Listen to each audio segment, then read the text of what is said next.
আমি জানি না 13 তারিখে একটা আন্দোলন হওয়ার কথা শুনতেছি যে শেখ হাসিনার ইয়ে করবে। শেখ হাসিনার ক্ষমতায় নাই।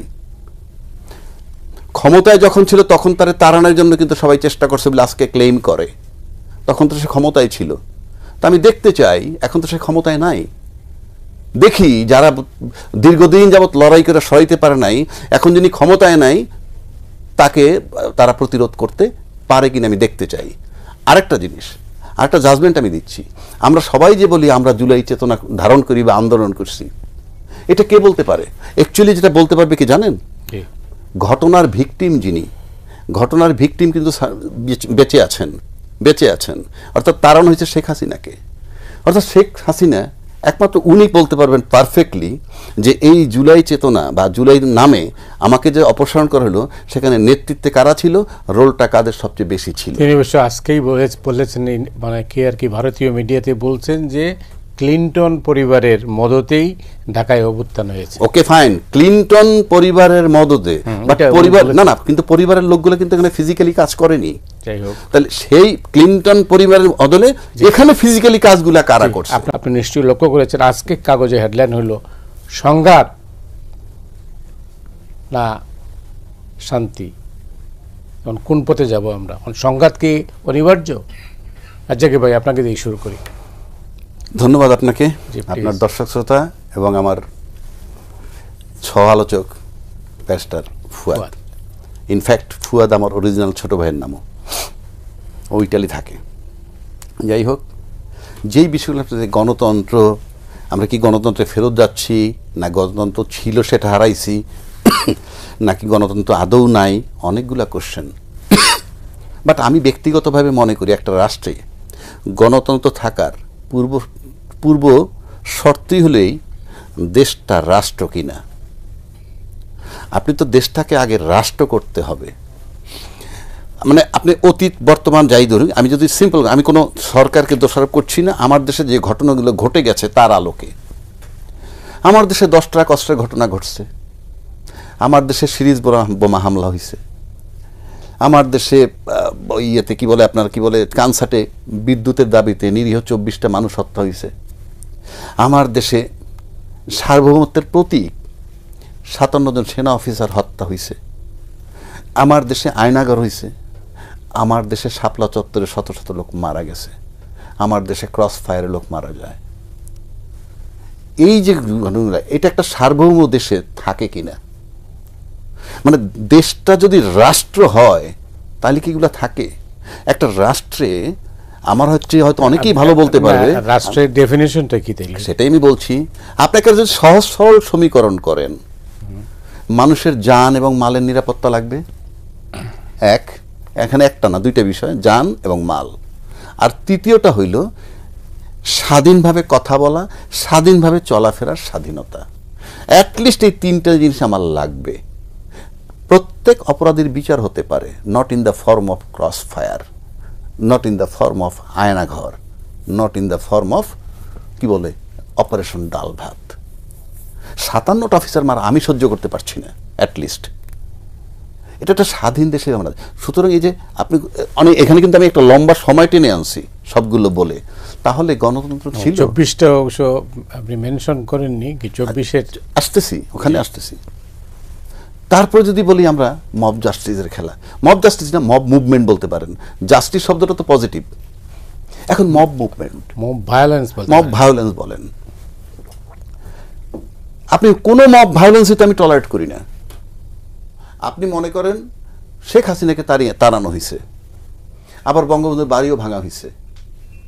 আচ্ছা, শেখ হাসিনাকে তাড়ানো আর বঙ্গবন্ধুর বাড়ি ভাঙা দুইটা কিন্তু দুই পার্ট, ওইটা পরের ঘটনা। ব্যক্তিগতভাবে যদি বঙ্গবন্ধুর বাড়ি ভাঙাটা আমি সমর্থন করি না, বাট যে অধ্যায়তে শেখ হাসিনা চলে গেছে সেটা কি, that was the demand of the country of the people. কারণ কি, আপনি মেজর সিনহার বুকে যখন গুলি মারে ওসি প্রদীপ, এটাকে আপনি কি বলবেন? এটা কি কোনো কোর্টের ডাইরেকশন? এটা কি কোনো বিচার নাকি মব? Of course mob. আপনি যদি সেনা অফিসার হত্যা ধরেন সেটাও মব। আপনি যদি ব্যাংক তছরুপ ধরেন সেটা অর্থনৈতিক মব। আপনি যদি মনে করেন বিগত 3টা নির্বাচনে ফলাফল ঘোষণা করছে সেটা সাংবিধানিক মব। আপনি মবের সংজ্ঞা আমি দিচ্ছি, কিন্তু মানুষ কথায় কথায় এমনভাবে বলে মনে যে ওই হত্যাগুলা জায়েজ, ওটা রাষ্ট্র করছে, ওটা জায়েজ। জায়েজ থাকলে বলো যে এই কারণে জায়েজ ছিল, সেটাও তো বলতে পারছে না। এইবার আসেন 24-এর যেটা, আপনি যদি মবের সংজ্ঞা ধরেন তাহলে সেটাকে আপনি মব বলতে পারেন, কারণ কোনো আইন তো মানেনি, আইন তো মানে নাই। তাহলে আপনি ওই মবটা যদি না হইতো তাহলে প্রিভিয়াস যে মবগুলোর কথা বললাম সেটা 2029 সাল পর্যন্ত চলমান থাকতো, কেননা গত 16 বছরে কিন্তু জঙ্গি দমন করা হয়েছে, তার মানে এখনো থাকলে জঙ্গি দমন চলতো। গত 16 বছর যাবত ইয়াবা নিয়ন্ত্রণ করা হইতেছিল, ওটা এখনো 29 পর্যন্ত করতো। সেই অর্থে এখন ওইগুলা বন্ধ করার জন্য যে মবটা হইছে সেটাকে আপনি টু সাম এক্সটেন্ট আমার বিবেচনায় মব জাস্টিস। কেন? That was the demand of the people. সে কারণে আমি বলছি, আমি এটার বৈধতা দিচ্ছি না, বাট এটা প্রয়োজন ছিল। এবং এই ধরনের যে ঘটনা, এটা যখন মানুষ অ্যাকসেপ্ট করে, এবং সবাই কিন্তু বলতেছে, এখন এমন কোনো দল নাই যে বলে না যে, সবাই কিন্তু বলে আমরা এই আন্দোলনে ছিলাম, এমন কোনো দল নাই। তাহলে ওটাকে যদি মব বলি তাহলে ওই আন্দোলন সবাই ছিল। বাট এখানে আমার একটা ভিন্ন জাজমেন্ট আছে, সেটা বলি। আমরা জুলাই আন্দোলনের কৃতিত্বটা কিন্তু সবাই নিতে চাই, আমি কারো বিরোধ করছি না, দ্যাট ইজ ইম্পর্টেন্ট। অনেক বড় ক্যানভাসে আলোচনা, তো কি মনে হয় আপনার? দেখেন, গণতন্ত্রের লড়াইটা যদি আমরা হিস্টোরিক্যালি দেখি, যে মনার্কি থেকে, হিস্টোরিক্যালি তো রাজতন্ত্র ছিল সারা দুনিয়াতে, মোটা দাগে বড় ধরল বিশাল বিশাল রাজ পরিবার, সাম্রাজ্য ছিল। সেখান থেকে কোন কোন জায়গাতে গিয়ে গণতন্ত্র অথবা জনগণের শাসন ট্রিগার করলো, একটা দুইটা এক্সাম্পল দেই। ধরেন 1773 বস্টন টি পার্টি মুভমেন্ট ছিল, হিউজ। আপনার ব্রিটিশরা তখন আমেরিকা দখল করে আছে, তারা চিনির উপরে ট্যাক্স বাড়িয়ে দিয়েছে, এবং চিনির উপরে কারা কারা ব্যবসা করতে পারবে সেটা। তো সেই জায়গাতে এসে আপনার যারা চিনির লোকাল ব্যবসায়ী ছিলেন, আমেরিকান যারা, ব্রিটিশ না, বড় বড় ব্যবসায়ীরা ছিলেন সব ব্রিটিশ, তারা তখন এটা প্রতিবাদ করলেন। এবং তারা এইটা প্রতিবাদ করতে করতে এমন জায়গাতে গেছে, বস্টন টি পার্টি মুভমেন্টটা, যে জেফারসন পরবর্তীতে যিনি পররাষ্ট্রমন্ত্রী প্রেসিডেন্ট হয়েছেন আমেরিকার স্বাধীন দেশে, তিনি ব্রিটিশ রাজার কাছে পার্লামেন্টে এসে, রাজদরবারে এসে এটার সাবমিশনও দিয়েছেন যে কেন ব্রিটিশ রাজের আসলে চিনির উপরে ট্যাক্স বাড়ানো এবং এটার বিক্রির উপরে যে রেস্ট্রিকশন দিয়েছে সেটা করার অধিকার নাই। তো কিসের ভিত্তিতে অধিকার নাই? বলতেছে যে যেই ব্রিটিশ পার্লামেন্টে এই চিনির উপরে মূল্য বাড়ানো হয়েছে, সেই ব্রিটিশ পার্লামেন্টে আমার কলোনির, আই.ই. আমেরিকানদের কোনো রিপ্রেজেন্টেশন নাই। ওখান থেকে ওই কয়েনটা আসে আর কি, টার্মটা তৈরি হয় যে নো ট্যাক্সেশন উইদাউট রিপ্রেজেন্টেশন। মানে যেখানে জনগণের প্রতিনিধিত্ব নাই, এমন কোনো অথরিটির ট্যাক্স বাড়ানো কমানো এটার উপরে কোনো কিছু করবার রাইট নাই। আমরা ধরেন আওয়ামী লীগের সময়, ফ্যাসিবাদ বিরোধী আন্দোলনের সময় কথাটা বারবার বলেছি যে আওয়ামী লীগের ট্যাক্সেশন বাজেটের কোনো অধিকার নাই, কারণ এদেশের মানুষের কোনো রিপ্রেজেন্টেশন সংসদে নাই। তাহলে জায়গাটা কোথায় ট্রিগার করলো? ট্রিগার করলো হচ্ছে রিপ্রেজেন্টেশনের কোশ্চেন, প্রতিনিধিত্বের প্রশ্ন। ঠিক একইভাবে দেখেন আপনার ফ্রেঞ্চ রেভলিউশন কিসের ভিত্তিতে ট্রিগার করলো? একই রকম মোটা দাগে ট্যাক্স, পার্টিকুলারলি ট্যাক্স বাড়ানো হয়েছে ওয়েটের উপরে, গমের উপরে। এবং যেহেতু তখন ইন্ডাস্ট্রি ডেভেলপ করে নাই, মানুষ তো গম চাষ করি ওটার উপর ভিত্তি করে খায় আর কি। তো তখন হচ্ছে যেটা হচ্ছে ব্রেডের দাম বেড়ে গেছে, গরিব মানুষের ক্রয় ক্ষমতার বাইরে চলে গেছে, সেগুলো ট্রিগার করেছে।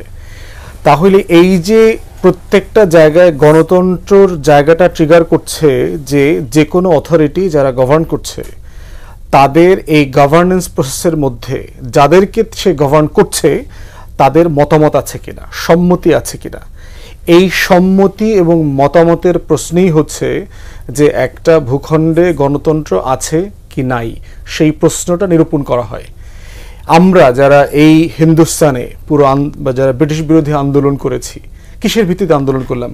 ব্রিটিশরা তো এখানে অনেক ভালো ভালো স্কুল, কলেজ, বিশ্ববিদ্যালয় করেছে, ট্রেনের লাইন বসাইছে, আধুনিক প্রযুক্তি, মডার্ন ইনভেনশনের সাথে আমরা পরিচিত হয়েছি তাদের মাধ্যমে। তাদের তো বাই ডিফল্ট অনেক অবদান আছে। আজকের যে আমার রাষ্ট্র কাঠামো, তার ইনস্টিটিউশন, সবকিছু তো ব্রিটিশ কলোনি থেকে আমরা পেয়েছি। তাহলে তারপর তাকে খেদাইলাম কেন? কোন প্রশ্নে তাকে খেদাইছি? কারণ খেদাইছি হচ্ছে যে আমার এই মাটি গভর্ন করবার অধিকার বিদেশিদের থাকতে পারে কিনা, যিনি এই মানুষ এই দেশের মানুষ না। দ্বিতীয়ত হচ্ছে এই দেশের ব্যাপারে সিদ্ধান্ত নিচ্ছে ব্রিটিশ পার্লামেন্ট, সিদ্ধান্ত নিচ্ছে ইস্ট ইন্ডিয়া কোম্পানি, সিদ্ধান্ত নিচ্ছে হচ্ছে আপনার সাদা ইউরোপিয়ানরা ৭,০০০ মাইল দূরে বসে ব্রিটিশ রাজপরিবার সিদ্ধান্ত নিচ্ছে যে আমার এখানে কি হবে, কেন হবে, কোথায় হবে না। তাহলে সেই প্রশ্নের আলোচনাটাতেই হচ্ছে রিপ্রেজেন্টেশনের প্রশ্ন জড়িত, প্রতিনিধিত্বের প্রশ্ন জড়িত, যে আমার এই ভূখণ্ডের সুবিধা অসুবিধা স্বার্থ ভালো মন্দের আলোচনাটা জনগণের সাথে আলোচনা সম্মতি পরামর্শের ভিত্তিতে তৈরি হতে হবে। এই প্রসেসটাকে আমরা ইলেকশন বলছি। আমি মতামত নিব কিভাবে, কে মতামত দেবে, এটা সেই জায়গাটাতে। তো সেই প্রশ্নটা আমরা এখনো রিজলভ করতে পারি নাই, কারণ হচ্ছে কলোনির যে মানসিকতা, কলোনির শাসন যেটা করে সেটা হচ্ছে সে তার ইমেজে আপনাকে বানায়, মূর্তি যে বানায় দেখবেন পূজার সময় যিনি যারা এই মূর্তিগুলো তৈরি করে সে কিন্তু একটা ইমেজ কল্পনা করে ওই কাদা মাটিটাকে সে তার মতো করে লেপে ওইখানে চোখ বসায়, নাক বসায়, কান বসায়। এটা একান্তই তার ইমেজ। প্রত্যেকটা কলোনি যেটা করে তার প্রজা জনগোষ্ঠীকে তার নিজস্ব ইমেজ দিয়ে সে তৈরি করে। এই জন্য দেখবেন যে একই সময়ে ব্রিটেনে একটা শিক্ষা ব্যবস্থা হয়েছে, একই শিক্ষামন্ত্রী পার্লামেন্টে বলছে যে ইন্ডিয়ানদের জন্য ডিফারেন্ট শিক্ষা ব্যবস্থা। কেন? কারণ বলতেছে এমন একটা এডুকেশন সিস্টেম আমাকে চালু করতে হবে যে ওরা ওইটা পড়বে, রক্তে মাংসে ওরা ভারতীয় হবে, কিন্তু চিন্তায়, বুদ্ধিতে, বিবেকে, ভাবনায় ও ব্রিটিশ হবে। এই জন্য দেখবেন যে আমরা পদ্মা নদী নিয়ে গর্ব করি না, কিন্তু লন্ডনের থেমসের পাড়ে বসে আপনি কফি খাইছি, এটা দেখবেন আমরা আপনারা গুলশান ক্লাবে, ঢাকা ক্লাবে খুবই প্রাউড মোমেন্ট আকারে বলি। থেমসের পাড়ে, ক্যানারি ওয়ার্ফে, ওইখানে বসে বসে আপনি তো ওখানে অনেকবার গেছেন, লাইন ধরে নদীর পাড়ে শত শত কফি শপ আছে, রেস্টুরেন্ট আছে, কিন্তু আমার পদ্মার পাড়ে ইলিশ খাওয়াটাকে আমরা প্রাইড আকারে দেখি না। কিন্তু ওই থেমস তো একটা খাল, একটা পচা খাল, ওইটার মাটি নষ্ট, পানি নষ্ট। সংকটটা কোথায়? সংকটটা চিন্তায়। এই পুরো সংকটটা হচ্ছে মানুষ, এই জায়গায় এই সফটওয়্যারের প্রবলেম। এই সফটওয়্যারের প্রবলেম হওয়ার কারণে যেটা হচ্ছে দেখবেন যে জনগণও এই দেশে ক্ষমতাকে বস আকারে দেখে, প্রতিনিধি আকারে দেখে না। সে তার মেম্বার, তার চেয়ারম্যান, তার এমপি, মন্ত্রী, প্রধানমন্ত্রী প্রত্যেককে দেখবেন সে ক্ষমতা আকারে দেখে, সে আমার বস। আপনি যে কোনো যদি সরকারি অফিসেগুলোতে যাবেন আপনারা দেখবেন যে যেই অ্যাটিটিউডে আমাদের প্রজাতন্ত্রের কর্মচারীরা বসে থাকেন, এই অ্যাটিটিউডটার ভিতরে সার্ভিস নাই, এই অ্যাটিটিউডের ভিতরে ভাব আছে, প্রচুর ভাব আছে। এই ভাব কেজিতে, তোলায় তোলায় ভাব আছে। এবং এই জন্য দেখবেন তাদেরকে যদি আপনি জবাবদিহিতার মধ্যে আনেন তাহলে দেখবেন তিনি জবাবদিহিতা করতে রাজি না। শুধু কাপড় চোপড় দেখেন, রাজাকে হয়তো নিয়মিত কোর্টে যান, এই যে আমাদেরকে একটা দারোয়ানের স্যুট পরায় রাখে, ধরেন দারোয়ানের স্যুট বলছে আপনারা, আমরা যারা ইউরোপে লম্বা সময় ছিলাম, এটা দারোয়ানরা পরে এই রঙের একটা স্যুট, কোনো মানুষটা প্রফেশনালরা এই রঙের স্যুট পরে না। তো এই যে উকিলদেরকে একটা দারোয়ানের রঙের স্যুট পরায় রাখছে 40-42 ডিগ্রি তাপমাত্রায়, শার্ট প্যান্ট, তার উপরে স্যুট, কলার ব্যান্ড পরতে হয়, এখান থেকে আবার একটা ফাঁসির রশি আটকায় রাখা লাগে কোনোভাবে যেন বাতাস ভিতরে না ঢুকতে পারে। এটা এই ওয়েদারের সাথে কিভাবে যায়? কিন্তু সেটা দেখবেন আমার উকিলরা, আমার জজরা খুবই প্রাউডলি এটা পরে। অধিকাংশ কোর্টের ভিতরে এসি চলে না ভালো মতো, অধিকাংশ বিল্ডিংয়ের ভিতরে আপনি যদি জেলাগুলোতে যান লিফট নাই, আপনার ফ্যান কাজ করতেছে না। একটা কোর্টের রুমের ভিতরে 4টা ফ্যান আছে, 3টা নষ্ট, একটা ঘোরে মানে হইল বিদ্যুতের আলোতে ঘোরে না, বাতাসের ধাক্কায় ঘোরে 2-4টা ফ্যান আছে। তাহলে কেন সেই কাপড়টা পরে? আপনি আমাদের বড় বড় এই সোকল মানে ভদ্রলোক যারা আছেন, এই ব্যবসায়ীরা কেন স্যুট পরেন? আমার কাপড়ের সাথে এটা যায় না। মানসিকতার সমস্যা, সংকট। সে আমার লুঙ্গি পরা মানুষটাকে দেখলে দেখবেন হেও করে, কারণ সে যে এই লুঙ্গিটা যে আমার মাটির কাপড়, এটা যে তাঁতির কাপড়, এটা যে আমার সাধারণ মানুষের জীবনযাপনের কাপড়, এটা ফুটে ওঠে না। তাহলে গণতন্ত্রের সংকটের জায়গা হচ্ছে এই যে কলোনির মধ্য দিয়ে আমরা যে 150টা বছর কাটালাম, এই কাটানোর মধ্য দিয়ে আমার নিজস্বতাটা নষ্ট হয়ে গেছে, আমার আমিত্বটা ব্রিটিশরা, পশ্চিমারা ধ্বংস করে দিয়ে গেছে। এই জায়গায় কি আমরা এখন দাঁড়িয়ে আছি? এখনো একই ফ্রেমে দাঁড়ায় আছি। আমরা এত আন্দোলন, এত সংগ্রাম, না, ওই যে লড়াইটা হচ্ছে রেনেসার লড়াই, মানে শুধু গণতন্ত্রের লড়াইয়ের মধ্য দিয়ে যা হয়েছে গত বছরগুলোতে, সেইটা শুধুমাত্র হচ্ছে নির্বাচনের একটা লড়াই হয়েছে। এখানে আসলে পলিটিক্যাল পার্টিগুলো কোনোদিন গণতন্ত্রের লড়াই করে নাই। করলে তো একজন প্রার্থী নমিনেশন পাওয়ার পরে আরেকজনকে আবার গুলি মারে কেন? এটা তো গণতন্ত্রের লড়াই না। তো তারপর হচ্ছে আমরা তিনজন ভাই বোনের মতো বৈশা বিভিন্ন জায়গায় জায়গায় আসন বরাদ্দ করি কেন? গণতন্ত্র মানে তো রিপ্রেজেন্টেশন, দলের ভিতরে, দলের বাইরে, দেশের মধ্যে। 70 সাল থেকে এখন পর্যন্ত আমরা তো একই একটা নির্বাচনের জন্য লড়াই করি। আপনি তো গণতন্ত্রের লড়াই করেন নাই। তো তাহলে আপনি যে প্রশ্নটা করেছেন গণতন্ত্রের সংকট, গণতন্ত্রটা আমরা তো আলোচনাই করি নাই। আমাদের পলিটিক্যাল ক্লাসের ভিতরে তো গণতন্ত্র কখনো ইস্যুই ছিল না। ইস্যু ছিল শুধু ক্ষমতার বদলের প্রশ্ন। নির্বাচন আর গণতন্ত্র এক জিনিস না। পশ্চিমারা যখন ডেমোক্রেসি বলে, এর ভিতরে তার একটা হোল সেট অফ ভ্যালুজ আছে এবং একটা বড় মোটা দাগের ক্যানভাসে সে ডেমোক্রেসিকে বোঝে, নিজে ধারণ করে, প্র্যাকটিস করে, সমাজের ভিতরে কালচার আকারে সেটাকে চর্চা করে। আমাদের ক্লাসগুলোতে তো আমরা কোনোদিন গণতন্ত্র বুঝাই না। বুঝাইলে তো আন্দোলন করা লাগে কেন, মারামারি করা লাগে কেন? অতএব এইটার একটা হোলসেট রেনেসা দরকার। বাংলাদেশি জনগোষ্ঠীর জন্য একটা গণতন্ত্রের রেনেসা দরকার। এই রেনেসাটা হয় নাই। অনেক ধন্যবাদ আপনাকে। এর থেকে আপনি কি পেলেন? অফকোর্স আমি তো টু সাম এক্সটেন্ট তাকে অ্যাডমিট করি, কারণ আমি বললাম, আমি তো একটু আগে বললাম, দেশকে আগে রাষ্ট্র বানাতে হবে। দেশকে আগে রাষ্ট্র বানাতে হবে। আর রাষ্ট্র মানেই কিন্তু আমার সার্বভৌমত্ব, রাষ্ট্র মানে কিন্তু আমি ভাবতে পারবো ইনসাইড, আমি ইনার ভিতরের কথা বলছি, আমরা ভাবতে পারবো। আজকে আমি যদি তাকাই, আপনার একটা লড়াই চলতেছে, কিন্তু লড়াইটা দেখবেন দীর্ঘদিন পর একটা ব্যতিক্রমী লড়াই আসছে। লড়াইটা কি? হাসিনা ভার্সেস ইউনূস। লড়াইটা এইভাবে। এবং আপনি বলছেন ক্লিনটন ফ্যামিলির থেকে এসে, মানে আমি বলি নাই, মানে কথিত আছে, তার মানে আমি ইউনূস সেই ব্লক, আমি ধরে নিলাম তর্কের খাতিরে। তাহলে শেখ হাসিনা কোন ব্লক? তাহলে একটা লড়াই চলছে। এবং এই যে ঘুরে ফিরে আপনি দেখেন, যে কথাটা আমি বারবার বলি, গত 7 মাস ধরে কিন্তু আমরা একসাথে বসছি। এবং কেউ কেউ বলেন এই টকশোতে এসে যে আমরা তো একে অপরের মুখই দেখতাম না, কিন্তু এখন তো অনেকগুলো দল সেখানে বসতেছি। কেন বসতেছে এতগুলো লোক? এর ভিতরে যারা পলিটিক্যাল পার্টি আছে তারাও পলিটিক্যাল পার্টি, ছোট হোক বড় হোক। এই যে সবাই যেতে পারতেছে, বসতে পারতেছে, তার ভিতরে কিছু লোক আছে যারা মনে করেন যে অন্য একটা দলের থেকে আমি একটু রাজনৈতিক অনুকম্পাই বলতে পারেন, যে আমার জন্য দুটো সিট ছেড়ে দেয়, আমার জন্য একটা সিট ছেড়ে দেয়। কারণ আলটিমেটলি ক্ষমতা কেন্দ্রিক। তা নাহলে আপনি গত 7 মাস যাবৎ আপনি ঐক্যমত্যে আসতে পারলেন না কেন? এই যে দেশটা একটা ভঙ্গুর দেশ, এবং এই যে এবার যে দেশটা হইলো, যে 24 সালের পরে বাংলাদেশে অনেক অভ্যুত্থান হয়েছে।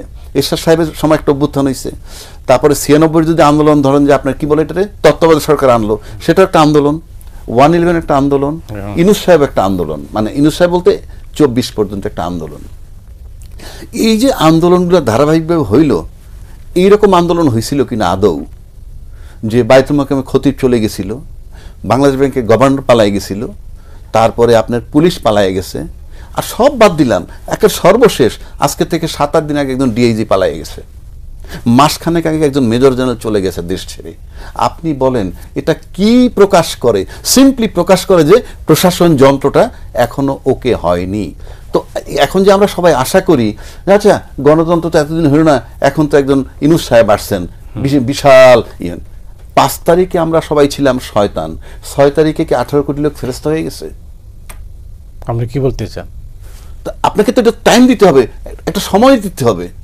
আমার এই ঘটনাই তো ঘটনাই, যেই ঘটনার পর এসে এই শক্তিটা দাঁড়াইলো ক্ষমতায়, তার আগে এরকম এই যে অভ্যুত্থান বললাম, এরশাদ সাহেব, 111, তার আগে কি এরকম ঘটনা ঘটছিল? প্রত্যেকটা জায়গায় সমস্ত প্রশাসন, সমস্ত সেটআপ ঠিক ছিল। এসে একটা সময় পার করে নির্বাচন দিয়ে গেছে। তাও কিন্তু 111 প্রায় 2 বছর পার করছে। 111 সেখানে তো প্রশাসনে কেউ পালায় যায় নাই, এই ধরনের সিচুয়েশন হয় নাই, 1400 লোক মারা যায় নাই, 20,000 লোক আহত হয় নাই। 1, 2, আমরা কিন্তু সবাই বলি যে, এটা আমি আগেও বলছি, আমরা সবাই কিন্তু বলি, একটু আগে বলছি যে আমরা আন্দোলন করছি সবাই মিলে এই মানে 16 বছর বা 12 বছর যাবৎ শেখ হাসিনার বিরুদ্ধে সবাই আন্দোলন করছি। তাহলে আপনি 12 বছর যার বিরুদ্ধে আন্দোলন করেছেন, সে ক্ষমতায় থাকলো 15 বছর। আর যাকে আপনারা ফ্রম ডে 1 কোঅপারেট করতেছেন, মেএসটিসি পাওয়ার নিয়ে মাঠে আর্মি রাখছেন, সে কিন্তু 15 মাসে তালমাটাল।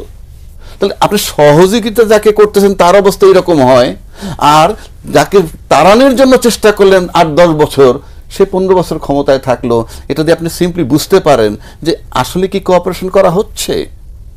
আমার কাছে মনে হয় না, আমি ব্যক্তিগতভাবে বিশ্বাস করি না যে এই সরকারকে কেউ কোঅপারেশন করতেছে। না, করতেছে না। না করলে কি হবে? এই তো, না করলে কি হবে? না করলে দেখুন, আপনি যে 7 মাস ধরে বসে আছেন, 7 মাস ধরে ইউনূস সাহেব থার্ড পারসন রেফারি, আপনি 7 মাস ধরে ঐক্যমত্যে আসতে পারলেন না কেন? আপনারা তো সবাই বিজ্ঞজন, সবাই রাজনৈতিক অভিজ্ঞতা আছে, ক্ষমতা হয়েছে, আপনারা পারলেন না কেন? সেটা আগে বলেন। এখন আলাপটা কি হচ্ছে জানেন? এখনো 3 মাস পরে কিন্তু নির্বাচন, যদি যেভাবে ট্রেন যাচ্ছে, if it takes place properly, তাহলে নির্বাচন হবে। তো 3 মাস পরে যে চলে যাবে, ফুল টাইম আমি দেখি, আমি সরকারের পক্ষে বিপক্ষে না, ফুল টাইম থেকে তার সমালোচনা করা হচ্ছে। পিছনের যে 16টা বছর যেই ঘটনার পরিপ্রেক্ষিতে নিয়ে আসলেন, আজকে আমার কাছে মনে হয় কি ওই ঘটনাগুলো ঘটেই নাই। ইউনূস সাহেব 5 বছর ধরে ক্ষমতায় আছে, গত 4 বছর যাবত যত অনাকাঙ্ক্ষিত ঘটনা তার খেসারত দিতে হচ্ছে যে উনি চলে গেলে, উনি চলে যাক, উনি। আমার আলোচনাগুলো আমি দেখি এইরকম। এটার জন্য দায়ী, এটার জন্য কারা করছে? আমার কাছে এটা শুধু মিডিয়া কি মনে হয়? আপনি দেখেন তো 16 বছরের ঘটনায়, আমি বলি 16 বছরের ঘটনায় বিশেষ বিশেষ কি কি প্রতিবেদন হয়েছে, 16 বছরের ঘটনায়। ধরেন বিডিআর হত্যা নিয়ে, ধরেন আয়নাঘর নিয়ে, ধরেন আপনি মেজর সিনাকে হত্যা করছে, মানে কত ঘটনা আছে। ওই যে পানি দিতে গিয়ে যে মারা গেল, আবু সাইদ বুক পেতে গুলি নিল, আপনি কয়টা প্রতিবেদন কোন চ্যানেলে করেছে? তার চেয়ে অনেক বেশি অপবাদ দেওয়া হয়েছে যে গণতন্ত্র নস্যাৎ হচ্ছে, ক্লিনটন পরিবারের মাধ্যমে যিনি আসছেন তারা সব ধ্বংস করছে। আচ্ছা ভাই, আপনাকে অনেক ধন্যবাদ। আমাদের বিরতিতে যেতে হচ্ছে। দর্শক, আমরা বিরতিতে যাচ্ছি, ফিরছি খুব তাড়াতাড়ি, আমাদের সঙ্গেই থাকুন।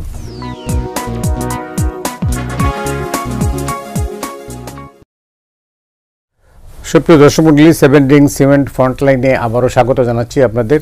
আমাদের সঙ্গে রয়েছেন ব্যারিস্টার রাসেলুজ্জামান ফুয়াদ, আবু হেনা রাজ্জাকি। এবার ফুয়াদ, আপনার কাছে একটু মানে চট জলদি এবং সোজা সাপটা জবাব চাচ্ছি যে আসলে আমরা যাচ্ছি কোথায়? আমরা কি এক জায়গায় থাকবো, না আমরা আরো খারাপ দিকে যাচ্ছি? না, খারাপের দিকে যাচ্ছি না। আমি এই ব্যাপারে আশাবাদী। একটা জাতির আপনার লম্বা সময়ের স্ট্রাগল আছে। আপনি দেখেন আমেরিকার স্বাধীনতার পরে তারা 30 বছর নিজেরা যুদ্ধ করছে, নর্দার্ন ফ্রন্ট আর কনফেডারেশন। আপনি ইউরোপে দেখেন, আপনার পুরো ইউরোপ, ফ্রান্স, জার্মানি, মানে মেইনল্যান্ড ইউরোপ যদি বলেন, 100 বছর ধর্মযুদ্ধ করেছে। ব্রিটিশ পার্লামেন্টে দেখেন, আপনার পার্লামেন্টের ক্ষমতা দখল নিয়ে অ্যাক্ট অফ সেটেলমেন্ট পর্যন্ত কত মারামারি হয়েছে। আপনার রাজাকে মারা যাওয়ার পরে কঙ্কাল বাইর করে তার বিচার করছে, আপনার কঙ্কালের ফাঁসি দিচ্ছে। তো সেই হিস্ট্রির এত ব্রুটালিটি তো আমাদের অঞ্চলে হয়নি, এখানে হয়নি। এরপরে হচ্ছে ব্রিটিশ কলোনিয়াল রুলের যে ব্রুটালিটির মধ্য দিয়ে আমরা গেছি, এবং আমাদের এখানে কলোনাইজেশনটা দেখবেন 2 টিয়ার কলোনাইজেশন। এবং বাই দ্য ওয়ে, আপনার ভিউয়ার্সদের জন্য, ব্রিটিশ কলোনি কিন্তু শুরু হয়েছে আমার বাংলা দিয়ে, কারণ বেঙ্গল ছিল তখনকার পৃথিবীর সবচেয়ে ধনী অঞ্চল ছিল। তো সেই জায়গা থেকে 2 টিয়ার যে কলোনাইজেশন, পার্টিকুলারলি 1793-তে পার্মানেন্ট সেটেলমেন্টের পরে যে জমিদারিটা দিয়ে দিল হচ্ছে মোটা দাগে হিন্দুদের কাছে। কারণ যেহেতু ব্রিটিশ মোঘল মুসলমান, এবং আমাদের এখানে যে সুলতানি নবাবী শাসনামল ছিল, মুসলমানদের কাছ থেকে তারা শাসনটা নিয়েছে, তারা নতুন বন্ধু খোঁজার চেষ্টা করেছে, তাই হিন্দুদেরকে তারা জমিদারি দিয়েছে। তো জমিদারির উপরে হচ্ছে হোয়াইট ইউরোপিয়ান রুল।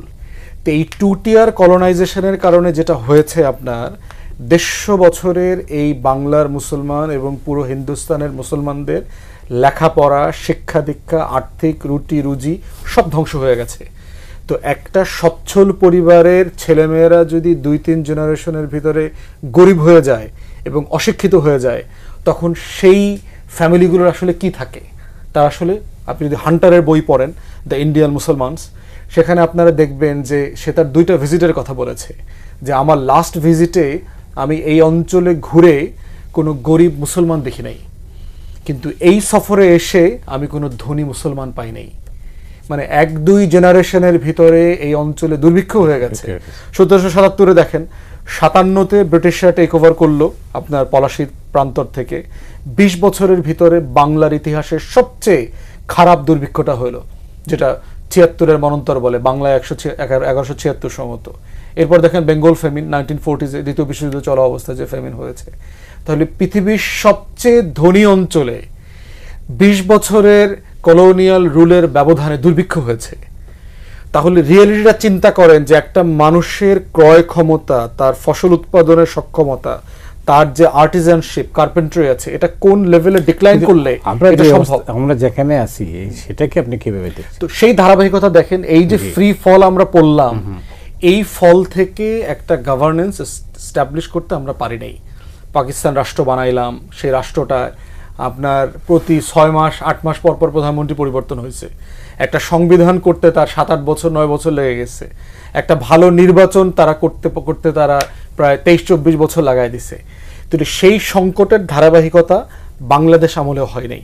এবং দেখেন শেখ মুজিবুর রহমানের সবচেয়ে বড় ট্র্যাজেডি কি, যেই মানুষটা গণতন্ত্র আন্দোলন সংগ্রাম করলো, 13-14টা বছর জেলে ছিল, সে বাংলাদেশে ইতিহাসে এসে একটা মানে শপথ ছাড়া প্রেসিডেন্ট হয়েছে। শপথটা মতো নেয় নেই, সে প্রয়োজন মনে করে নাই।